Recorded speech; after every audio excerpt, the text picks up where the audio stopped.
Hi friends, ടെക്നീരി ഗാർഡൻസിൻ്റെ പുതിയൊരു വീഡിയോയിലേക്ക് എല്ലാവർക്കും സ്വാഗതം.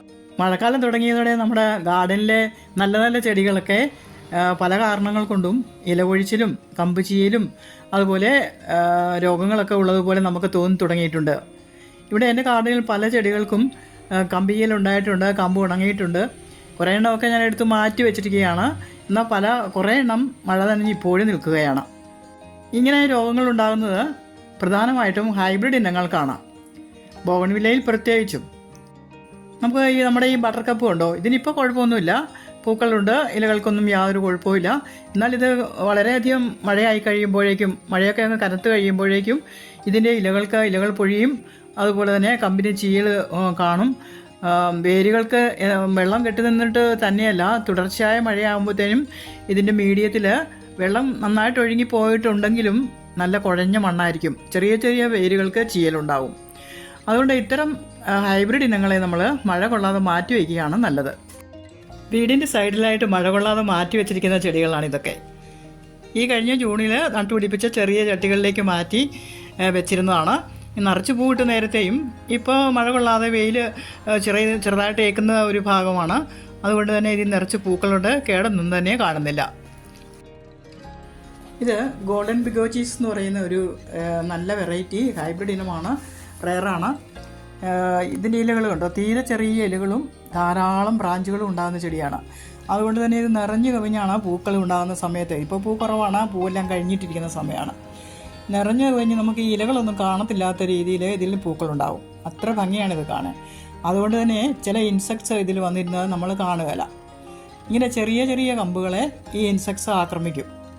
കണ്ടോ, ഈ കമ്പിപ്പോൾ ഉണങ്ങി. ഇനിയിപ്പോൾ ഇതിൻ്റെ ഉണക്ക തട്ടിയ ഭാഗം നമ്മൾ കട്ട് ചെയ്ത് കളയണം, അല്ലെങ്കിൽ ഇത് വീണ്ടും മുകളിലേക്ക് ഉണങ്ങും.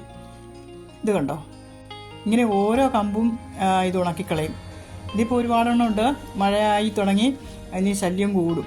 ഇതിനെ നമ്മൾ സംരക്ഷിച്ചില്ലെങ്കിൽ അടുത്തിരിക്കുന്ന ചെടിയെ കൂടി ഇത് ബാധിക്കും. ഇതിൻ്റെ ഇലകളെല്ലാം തീർന്ന് ഇതിലെ ഊർജ്ജമെല്ലാം നഷ്ടപ്പെട്ട് കഴിയുമ്പോഴേക്കും അടുത്ത ചെടിയിലേക്ക് പോകും, അല്ലെങ്കിൽ തന്നെ പോകും. ധാരാളം ജീവികളാകും, ഇത് പെറ്റ് പെരുകും. അപ്പോൾ ഇതിനുവേണ്ടി നമ്മൾ പ്രതിവിധി ചെയ്യണം, അല്ലെങ്കിൽ നമ്മുടെ ചെടികൾ നശിച്ചു പോകും. ഇത് സക്കുറ ബെല്ലാക്കാൻ എന്ന് പറയുന്ന ചെടിയാണ്. നോക്കി, ഇതിൻ്റെ ഒരു കമ്പും നോക്കി നന്നായിട്ട് ഉണങ്ങിയിട്ടുണ്ട്. ഇത് ഇച്ചിരി ബലമുള്ള കമ്പാണ്.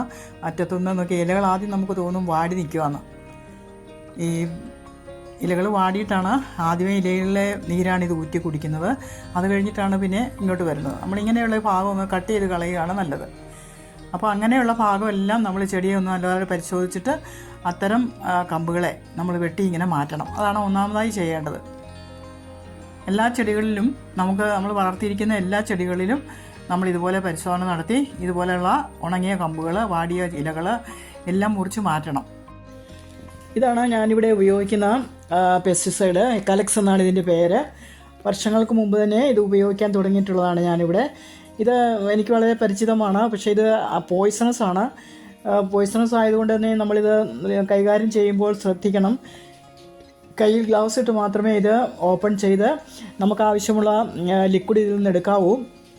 ഇതിന് 2 ml ലിക്വിഡ് 1 ലിറ്റർ വെള്ളത്തിലേക്കാണ് കലർത്തേണ്ടത്. അല്ലെങ്കിൽ നമുക്ക് 5 ml എടുത്തിട്ട് 2.5 ലിറ്റർ വെള്ളത്തിലേക്കും കലർത്താം. അങ്ങനെ കലർത്തി നമ്മുടെ ചെടികൾക്കെല്ലാം സ്പ്രേ ചെയ്ത് കൊടുക്കണം. നമ്മുടെ തോട്ടത്തിലുള്ള എല്ലാ ചെടികൾക്കും ഒരേ സമയം സ്പ്രേ ചെയ്ത് കൊടുക്കുന്നതാണ് നല്ലത്. ഒരേ ഒരു കാര്യം, നമ്മൾ കയ്യിൽ ഗ്ലൗസ് ഉണ്ടായിരിക്കണം, അതുപോലെ തന്നെ മാസ്ക് വെച്ച് വേണം നമ്മൾ ഇത് കൈകാര്യം ചെയ്യാൻ എന്ന് മാത്രമേ ഉള്ളൂ. നമ്മുടെ ചെടികളുടെ എല്ലാ ഭാഗത്തും ഒരേപോലെ ഇത് നമുക്ക് സ്പ്രേ ചെയ്ത് കൊടുക്കാം. ഇതേപോലെ ഹാൻഡിലിന് അല്പം നീളമുള്ള ടൈപ്പ് ഓഫ് സ്പ്രേയറാണ് നമ്മൾ ഉപയോഗിക്കുന്നതെങ്കിൽ വളരെ സൗകര്യപ്രദമായിരിക്കും. ദൂരെ നിന്നുകൊണ്ട് തന്നെ നമുക്ക് നമ്മുടെ ചെടികൾക്ക് ഇങ്ങനെ സ്പ്രേ ചെയ്ത് കൊടുക്കാനായിട്ട് സാധിക്കും.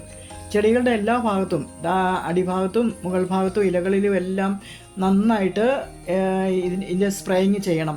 അതായത് ചെടി ഇതുപോലെ മൂടി നിൽക്കുന്ന, അതായത് പടർന്നു നിൽക്കുന്ന ചെടികളൊക്കെ ആണെങ്കിൽ ചെടിയുടെ മീഡിയത്തിലൊക്കെ ഇതിൻ്റെ ഇൻസെക്ട്സ് കാണും. അപ്പോൾ അതൊക്കെ ഇൻസെക്ട്സ് ഒക്കെ പോകണമെങ്കിൽ മീഡിയത്തിലേക്കും എല്ലാ ഭാഗത്തേക്കും നന്നായിട്ട് നമ്മൾ അടിച്ചു കൊടുക്കണം. എങ്കിലേ ഈ ഈച്ചകൾ നശിക്കുകയുള്ളൂ. ഇത് നമ്മളിങ്ങനെ അടിക്കാൻ തുടങ്ങുമ്പോൾ തന്നെ ഈ കുഞ്ഞ് ഈച്ചകൾ പറന്നു പോകുന്നത് നമുക്ക് കാണാനായിട്ട് സാധിക്കും. ഇപ്പോൾ ഞാനിത് അടിക്കുമ്പോൾ ഈച്ചകളൊക്കെ പറന്നു പോകുന്നുണ്ട്, പക്ഷെ നിങ്ങൾക്കത് കാണാനായിട്ട് സാധിക്കില്ല. അത്രയ്ക്കും ചെറിയ ഇൻസെക്ട്സാണ് നമ്മുടെ ഈ ചെടികളിലുള്ളത്. ഇത് പറന്നുപോയി അടുത്ത് നിൽക്കുന്ന ചെടിയിലേക്ക് പോയിരിക്കും.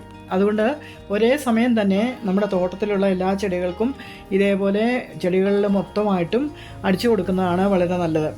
അപ്പോൾ പിന്നെ അത് കഴിഞ്ഞിട്ട് ഈ ഒരു പ്രാവശ്യം അടിച്ചിട്ട് ഒരു 4 ദിവസം കഴിയുമ്പോൾ വീണ്ടും നമ്മൾ ഇതേപോലെ തന്നെ എല്ലാ ചെടികൾക്കും ഒന്നുകൂടി അടിച്ചു കൊടുക്കണം.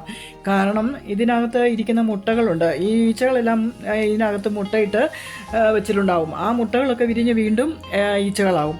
അപ്പോൾ അതുകൊണ്ട് ഈ മുട്ടകളും കൂടി ആ ഈച്ചകളും കൂടി നശിച്ചു പോകുന്നതിന് വേണ്ടിയിട്ട് നമുക്ക് അടുപ്പിച്ച് തന്നെ അടിക്കണമെന്ന് പറയുന്നത് അതുകൊണ്ടാണ്. പിന്നെ അത് കഴിഞ്ഞാൽ ഈ ഒരാഴ്ച ഇങ്ങനെ നമ്മൾ അടുപ്പിച്ച് 2 തവണ അടിച്ചു കഴിഞ്ഞാൽ പിന്നെ നമ്മൾ വേപ്പണ മിശ്രിതം അടിച്ചു കൊടുത്താൽ മതിയാവും. വേപ്പണ മിശ്രിതം ആഴ്ചയിൽ 1 വീതം. പിന്നീട് നമുക്ക് എല്ലായ്പ്പോഴും നമ്മുടെ ചെടികളെ പ്രൂൺ ചെയ്ത് കഴിഞ്ഞാലും ഇനിയിപ്പോൾ അങ്ങോട്ട് പ്രൂണിങ് സമയമാണല്ലോ, ഹാർഡ് പ്രൂണിങ് ചെയ്യേണ്ട സമയമാണല്ലോ വരുന്നത്. അപ്പോൾ ചെറിയ ചെറിയ തകർപ്പുകൾ വരുന്ന ഈ സമയത്തും ഇതേ രോഗം ഉണ്ടാകാനായിട്ട് സാധ്യതയുണ്ട്. അതുകൊണ്ട് ആഴ്ചയിൽ 1 അടിച്ചു കൊടുക്കുവാണെങ്കിൽ ചെടികൾ നല്ല ഹെൽത്തി ആയിട്ട് നമുക്ക് ധാരാളം പൂ തരുന്ന രീതിയിൽ നല്ല ഭംഗിയായിട്ട് വളർന്നു വരും. അപ്പോൾ അതുകൊണ്ട് അങ്ങനെ ആഴ്ചയിൽ 1 വേപ്പണ മിശ്രിതം അടിച്ചു കൊടുത്താൽ മതിയാവും. പിന്നെ ഗാർഡൻ നല്ലതായിട്ട് ക്ലീനായിട്ട് ഇടുക. ഇതൊക്കെയാണ് നമ്മൾ ചെയ്യേണ്ടത്. ഇത്രയൊക്കെ ചെയ്തു കഴിഞ്ഞാൽ നമ്മുടെ ചെടിയിൽ കാണുന്ന ചെടികളിലെ ചെറിയ ചെറിയ കമ്പുകൾ ഉണങ്ങുന്നതും ചീയുന്നതും എല്ലാം ഒഴിവാക്കി നമ്മുടെ ഗാർഡനെ നല്ല മനോഹരമാക്കി നിർത്താനായിട്ട് സാധിക്കും. ഈ വീഡിയോ നിങ്ങൾക്ക് ഉപകാരപ്രദമായി എന്ന് കരുതുന്നു. വീഡിയോ ഇഷ്ടമായാൽ ലൈക്ക് ചെയ്യണേ, അതേപോലെ കമൻറ്റ് ചെയ്യണം. എല്ലാവർക്കും നന്ദി, നമസ്കാരം.